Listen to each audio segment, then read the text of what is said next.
Hola, ¿qué tal? Estamos aquí en un episodio más de ¿Y te imaginas?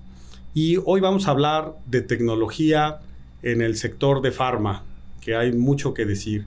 Y tenemos un gran invitado, que es Pedro Valdés. Gracias, Pedro, por acompañarnos. Y también nos acompaña Luis de la Vega, de Guidance Research. ¿Qué tal? ¿Cómo están?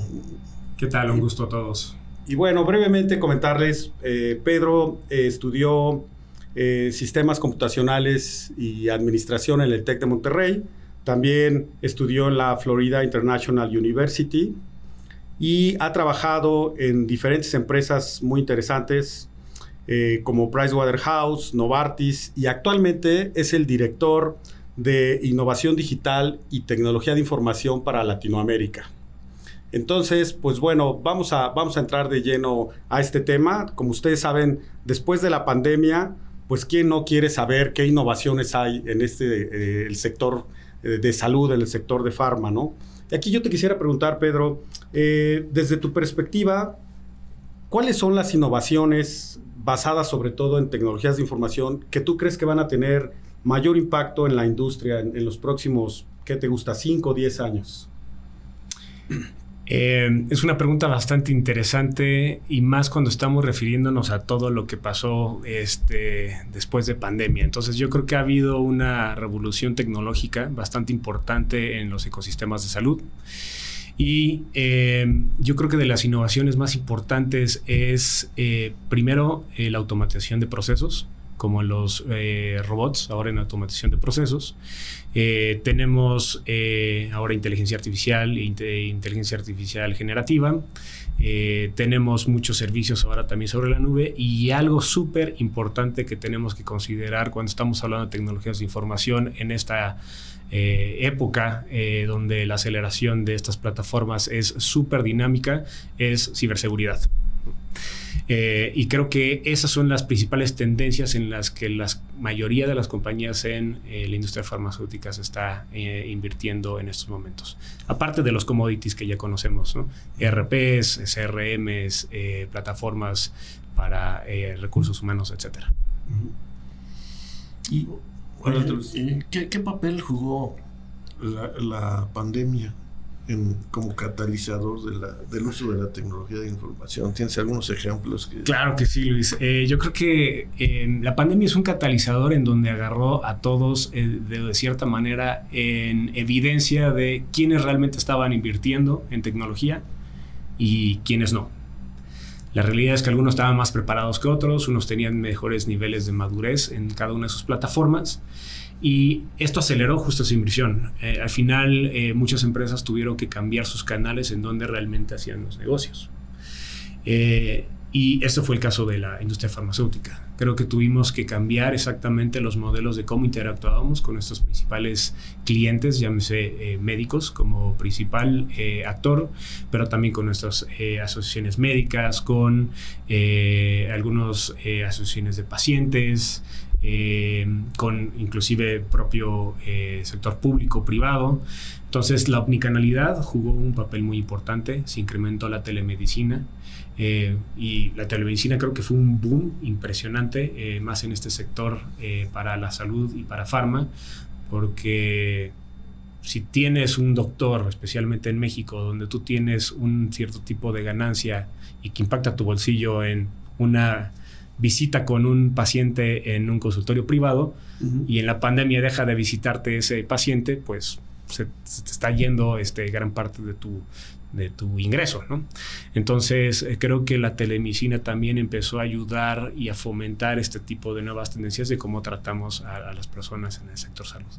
Entonces para mí es una aceleración a lo mejor no simplemente interna, sino también cómo el sector salud empezó a incrementar la inversión en diferentes canales innovadores y digitales.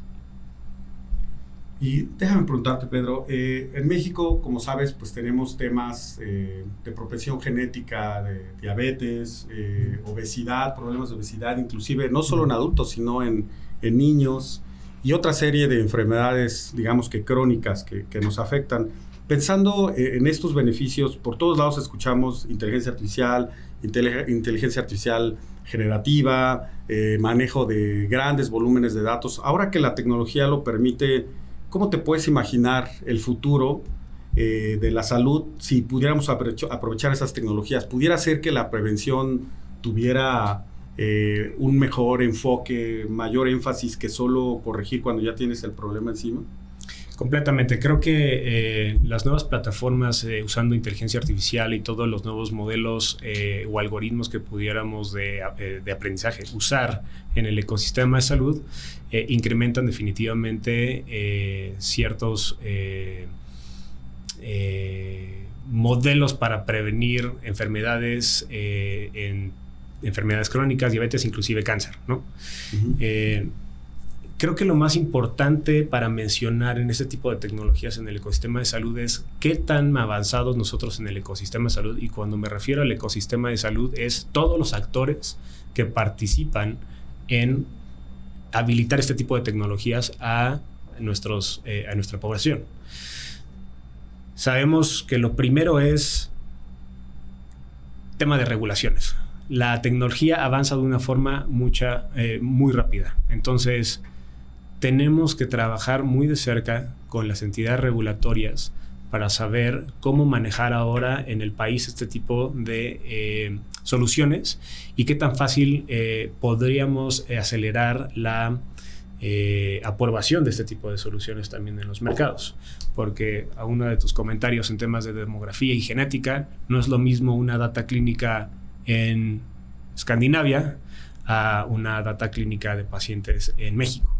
Entonces es una población bien particular en donde necesita ser esa data validada definitivamente con respecto a la tecnología que se está usando.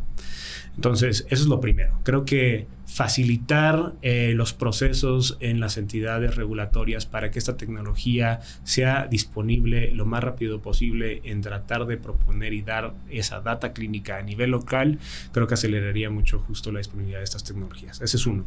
Y la segunda es, ya hay tecnologías disponibles que están usándose en diferentes países, también aquí en México, y puedo darte el ejemplo de soluciones justo como scans usando Deep Learning de rayos X para detectar nódulos incidentales y ser una ayuda en la detección de potenciales lesiones de cáncer pulmonar o cualquier otro tipo de enfermedades, ¿no? También como tuberculosis o COVID. Déjame preguntarte algo en ese sentido. Pues obviamente nos escuchan personas de todas profesiones, de empresas de todos tamaños, amas de casa, etcétera.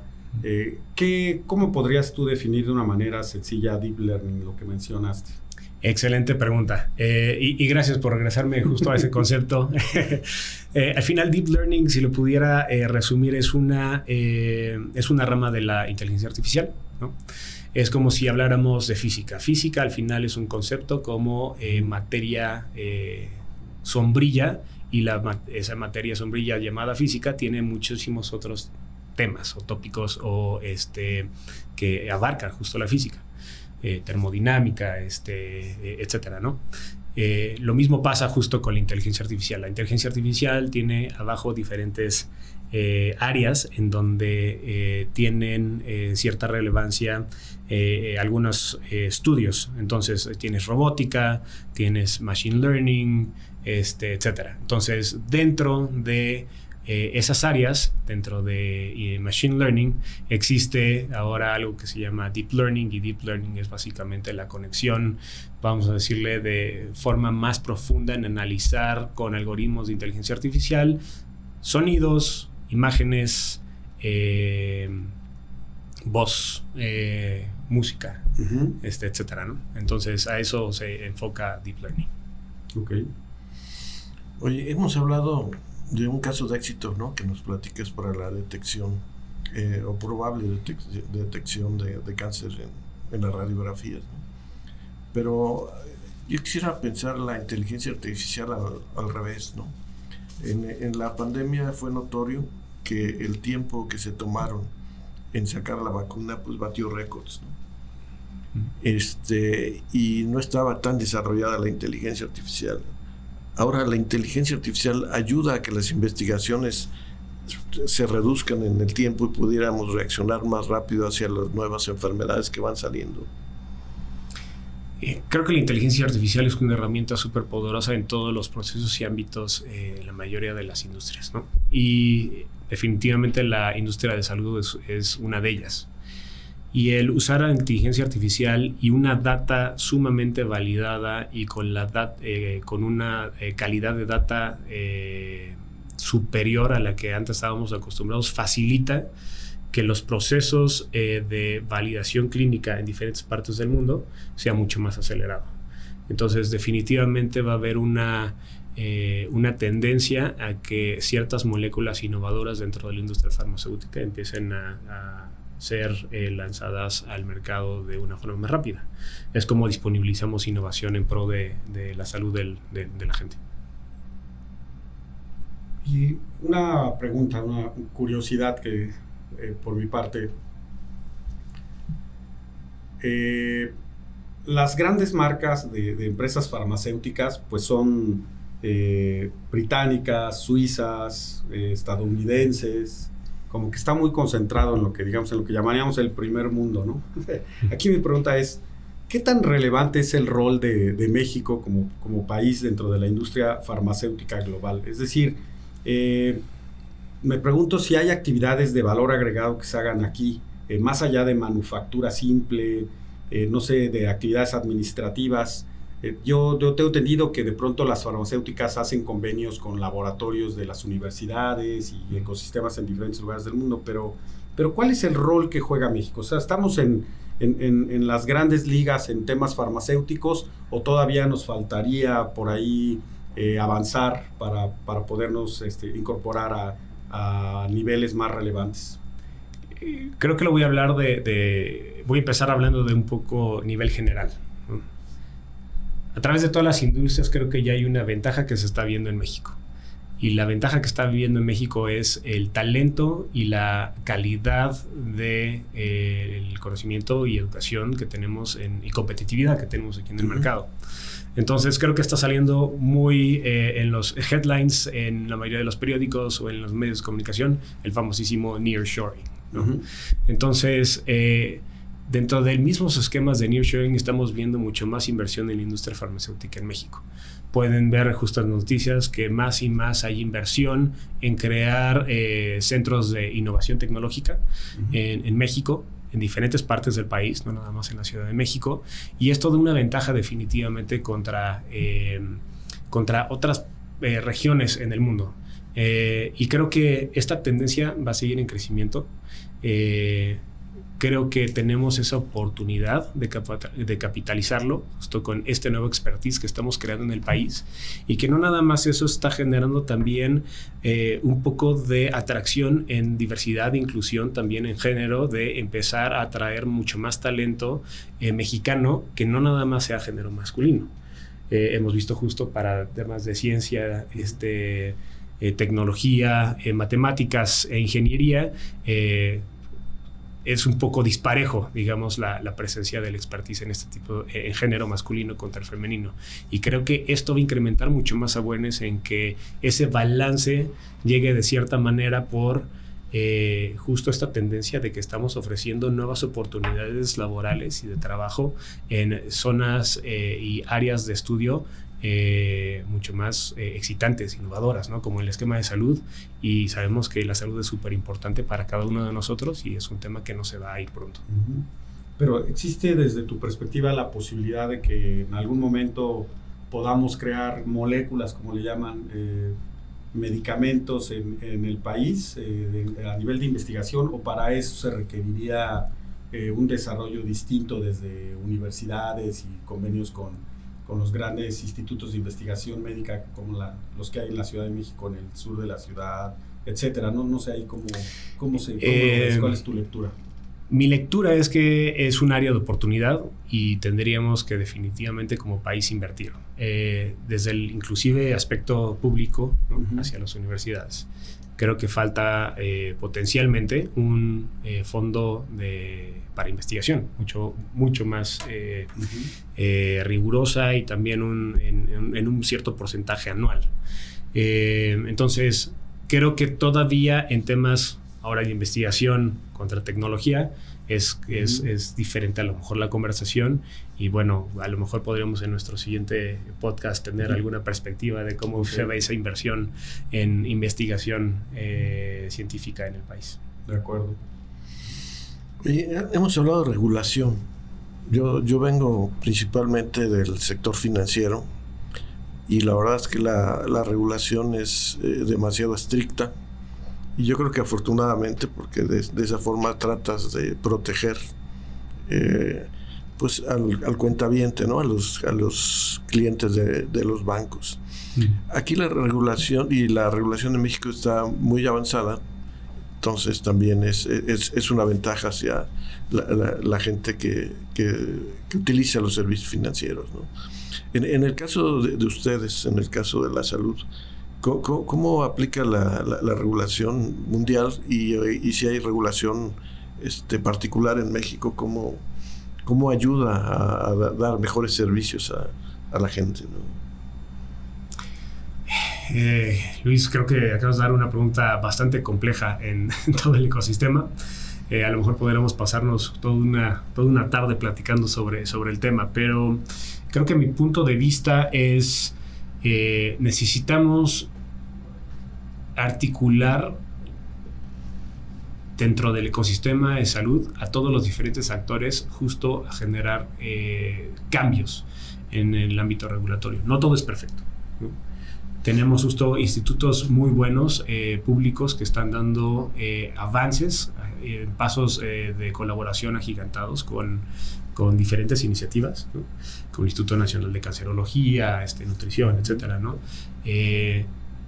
Pero de que podamos justo disponibilizar después del ámbito regulatorio cada una de estas iniciativas innovadoras hacia el mercado, hacia la gente, hacia la población, es donde empieza a haber un poco de complicaciones. Entonces, creo que definitivamente el marco regulatorio va no a la velocidad a lo mejor que queremos, ¿no? Pero se están viendo los primeros pasos, y obviamente cada país tendrá su propio camino hacia esas actividades regulatorias, ¿no? Es un tema todavía que es tema de discusión, y que sabemos que como industria de salud tenemos que colaborar y hacer partnerships para empezar a poner mucho más presión en acelerar ciertas aprobaciones regulatorias a innovación. ¿Es a nivel mundial el problema de Latinoamérica que tú cubres? Creo que algunos países a nivel mundial son mucho más acelerados que otros. A nivel Latinoamérica falta un poco más de foco en estas aprobaciones regulatorias. Entonces no puedo decir que somos puntas de lanza. Hay algunos países que sí diferencian contra otros. Por ejemplo, Colombia tiene una inversión en sector inclusive público en innovación muy interesante, y que disponibiliza este tipo de soluciones, inclusive con startup companies que están dedicadas a digital health, a acelerar su camino o a darle ciertas oportunidades desde el ambiente público. Aquí déjame preguntarte en otro orden de ideas. Cuando te presentaba mencionaba que eres el responsable de tecnología de América Latina, pues de una de las farmacéuticas más relevantes del mundo, ¿no? A mí me gustaría saber, digamos, dos preguntas. Una, ¿qué te quita el sueño en el día con día? O sea, ¿te preocupa que los sistemas se mantengan operando, o a lo mejor tus preocupaciones ya son de otra naturaleza, más de cara a la innovación? Esa sería una primera pregunta. Y segunda, ¿cómo le haces para coordinar a un equipo disperso geográficamente? A veces de pronto es difícil ponernos de acuerdo con alguien del otro lado de la mesa, ¿no? O en la oficina de al lado, ¿no? Pero dirigir un equipo de profesionales en todo un continente, pues no debe ser labor sencilla, ¿no? Estas serían como dos preguntas que me gustaría saber tu opinión, tu experiencia. Mi experiencia yo creo que es después de pandemia las cosas cambian mucho. Inclusive tú puedes tratar de ir al mercado y buscar talento y el talento te va a decir, oye, yo quiero trabajar desde mi casa, ¿no? Uh-huh. Entonces, las condiciones del juego han cambiado, pero no quiere decir que los roles que ahora tengamos contratados se aíslen. Es completamente una nueva noción colaborativa ligada a un propósito. Y creo que el propósito, para mí, justo tu primera, vamos a ver, tu pregunta tuvo tres etapas, ¿no? Es qué es lo que primero me preocupa a mí, después cómo manejo mi equipo de una forma remota en una región bastante amplia. Entonces, ¿qué es lo que me preocupa a mí? Lo que me preocupa a mí realmente es cómo realmente puedo llevar soluciones innovadoras para dar equidad de acceso en un país. Uh-huh. Y creo que la industria farmacéutica tiene la capacidad de hacer eso y que cada vez podemos llegar a mucha más población para resolver los puntos de dolor en el ecosistema de salud. Entonces eso es lo primero que me quita el sueño. Lo segundo es cuando me haces la pregunta de cómo manejo a mi equipo en este tipo de organizaciones y que son globales. Lo primero es el equipo tiene que comportarse, y más en el aspecto de digital, tecnología e innovación, como si fuera una pequeña microempresa dentro de una gran empresa. Y para tener este tipo de roles y perfiles necesitas definitivamente ser muy cuidadoso en esta atracción de talento. Personas que sean emprendedoras, que sean resilientes, que puedan realmente trabajar en la ambigüedad y que les des justo ese empoderamiento y autonomía para realmente llegar a los objetivos que se necesitan llegar cada año. Uh-huh. Es tan dinámico innovación, es tan dinámico tecnología, que cada año esos objetivos van creciendo más, vienen nuevas tecnologías y nuevas incertidumbres. Entonces ese modelo de atracción y tipo de personalidades y nuevos perfiles de trabajo que se necesitan definitivamente van cambiando, y creo que eso es lo que mantiene a mi equipo ejecutando año con año. De acuerdo. Oye, nos platicaste que la implementación de la tecnología dentro del sector va mucho en la parte de procesos también, ¿no? Para la parte de eficiencia y eficiencia administrativa, que finalmente cuesta mucho dinero, entonces hay que reducir los costos. Seguro es una de las tareas que te dejan consistentemente en cada año. Pero ¿Qué sucede con tus usuarios? O sea, tú tienes dos tipos de usuarios: los usuarios internos de la farmacéutica y los médicos, ¿no? Correcto. O sea, yo me imagino que el médico es de las personas que tiene que estudiar más en esta vida, por lo tanto tiene un acervo de conocimientos muy amplio. ¿Y qué sucede cuando hay un diagnóstico basado en la inteligencia artificial, que a su vez la inteligencia artificial está basada en data? Pues el usuario, el médico, te va a decir, oye, pues eso no es cierto, ¿no? Va a descartar o descalifica, o ¿cómo es la aceptación de esos sistemas que ustedes proponen? Que claramente nos explicaste que son sugerencias, porque el que toma la decisión siempre es el médico, para que haya mayor aceptación, ¿no? Correcto. Esto es un tema de evolución en la tecnología. Al final, la inteligencia artificial sigue evolucionando en día a día. Y cuando estamos hablando de salud, de nuevo se vuelve mucho más complejo, porque tenemos que ser súper cuidadosos de que toda la data donde fue validada esta herramienta sea data con la mayor calidad. ¿Okay? Y esto depende de país con país. Ahora, una vez validada la plataforma de inteligencia artificial, necesitamos justo también empezar a generar consentimiento y educación médica continua a cada uno de nuestros stakeholders externos, que son los médicos. Y definitivamente ellos juegan y no nada más médicos, estamos hablando también profesionales de la salud en general, porque esto no nada más es para médicos, sino también es para enfermeras, es para enfermeros, radiólogos, etcétera, ¿no? O sea, es un amplio rubro de profesionales de salud a los que la inteligencia artificial al final va a ser una herramienta súper poderosa para ayudarles a mejorar y ser mucho más productivos y eficientes en su trabajo. Entonces, yo creo que no es un tema potencialmente de convencimiento, sino es un tema de educación de cómo la inteligencia artificial les va a ayudar realmente a mejorar su día a día, inclusive atender a muchos más pacientes. Es una herramienta más de apoyo. Entonces, ¿qué diferencia sería entre, regresando un poquito al ejemplo de los rayos X analizados con inteligencia artificial, pues tener unos rayos X y que le está potencialmente viendo un radiólogo y estar buscando ciertos nódulos incidentales que pueden ser muy pequeñitos, pues a lo mejor no son detectables para la vista, ¿no? Pero si esto está disponible justo como herramienta al radiólogo, pues inmediatamente puede detectar algo potencial que puede ser dañino para el paciente.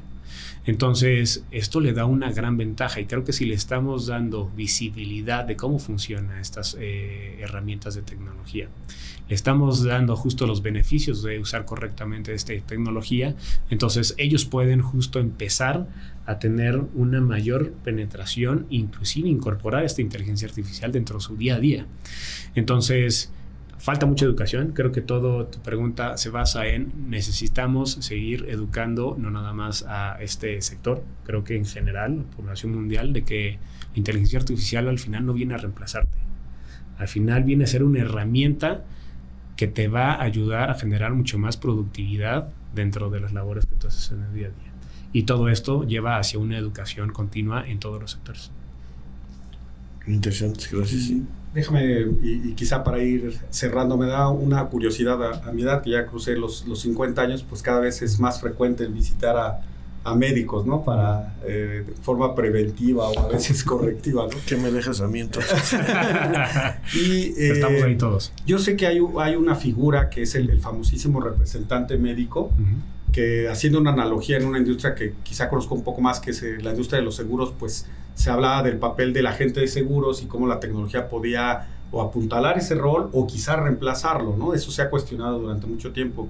Pero desde tu perspectiva, ¿cómo en AstraZeneca están aprovechando la tecnología para apuntalar, para hacer mejor esa labor del representante médico y que el médico reciba pues información de mejor calidad? Porque yo imagino que debe haber representantes súper exitosos, muy brillantes, con mucha información, que estudian bastante, y habrá otros que quizá no se preparan tanto cuando llegan con un médico, ¿no? Entonces, ¿cómo la tecnología está ahí apoyando? Quizás sería mi última pregunta. Creo que está muy ligada, José, a la pregunta de Luis, y es un tema de educación y adopción, ¿no? Creo que el contacto humano y la experiencia de tener una conversación humana no se va a ir. ¿Sí? Es lo principal. Entonces, si hacemos esta pregunta entre nosotros tres, y lo hemos tenido justo cuando llamamos a un call center y te contesta una máquina que estamos seguros que es un robot, ¿cuál es su experiencia? Mala, ¿no? No te gusta. No te gusta, te prefieres justo como que esa interacción humana. Estás esperando para ver cuál es el número que dice hablar con un representante. El 0, ¿no? Exacto. Entonces, creo que esa interacción humana, eso no se va a ir. La interacción humana es súper importante, y más cuando estamos hablando temas tan importantes como salud. Voy a regresar de nuevo a que la inteligencia artificial es una herramienta de apoyo más, y lo mismo va a pasar justo con los representantes médicos. Ahora vas a tener representantes médicos que puedan usar mucho mejor esas herramientas que otros, y van a ayudar a apoyarse de esas adopciones mucho más tempranas que otros. Pero creo que es nuestra labor justo como organización empezar a darles esos conocimientos, educación, para que puedan apoyarse de esas herramientas y que sus interacciones humanas justo con nuestros profesionales de la salud sean todavía mucho más fructíferas y con mejor contenido de valor para el profesional de la salud. O sea, va a ser un representante médico reloaded, digamos, con mucho más herramientas, información a su alcance, ¿no? Correcto. Muy bien. Oye, un tema que tocaste al inicio, pero yo quisiera... Ya no te doy tanta lata. La parte de seguridad, ¿no? Creo que a todos nos da ya... Nos han concientizado tanto, no lo que quisiéramos, pero tanto, que ya nos da pánico la seguridad, ¿no? El contestar preguntas, ¿Cómo se está preparando la industria para la seguridad, ¿no? O sea, cómo generar seguridad en el usuario, generar seguridad pues internamente, ¿no? Porque ustedes tienen secretos de estado en cada una de sus fórmulas, ¿no? Pues. La seguridad de la información siempre ha sido relevante, y creo que no es algo que que ha sucedido en el último año, últimos 2 años. La seguridad de la información es vital en todas las organizaciones. Y es algo que tiene que seguir evolucionando porque la tecnología, que también evoluciona a cierto paso acelerado, obviamente hay nuevas técnicas justo para violar este tipo de seguridad. Entonces, si tú me preguntaras en inversión, en dónde tendría que ir gran cantidad de la inversión que usamos en tecnología, definitivamente yo te diría tendría que ir a seguridad. Entonces, en la industria farmacéutica y yo creo que también como en la bancaria, la seguridad es imprescindible porque al final son datos sumamente sensibles, son datos sumamente complicados y privados que pudieran llevar justo hacia un estado inclusive de discriminación o que pierdas todos tus valores, ¿no? Entonces, somos una industria completamente y altamente regulada. Entonces, la seguridad juega un rol vital, es parte del DNA de la compañía. Y eso es una inversión que no se va a ir pronto, va a incrementarse. Perfecto. Pues muchas gracias, Pedro, por el tiempo, por habernos. Muchas gracias a ustedes. No sé si tuvieras usted algún comentario adicional a lo que hemos platicado, que se nos haya pasado. No, creo que lo único que les diría justo ahora con estas nuevas tendencias de innovación, pregunten a sus médicos de estas nuevas oportunidades de prevención. Creo que más allá de una tecnología innovadora, etcétera, lo único que les puedo decir es siempre piensen en la prevención y traten justo de hacerse sus check-ups con su médico o con cualquier profesional de la salud y seguramente en algún momento podrían inclusive para que enfrentarse a otros tipos de conversaciones en tecnología, sino llevar una vida saludable en nuestro día a día. Sobre todo cuando vas ya vas más con el doctor o al hospital que al cine, ¿no? O al antro, ¿no? Tienes más frecuencia. Pues muchísimas gracias, Pedro. Muchísimas gracias amable. a ustedes. Hemos estado aprendiendo mucho. Muchas gracias. Sí. No, muchas gracias por la invitación y muchas gracias a todos los participantes en este foro. Gracias. Muchas gracias. Gracias.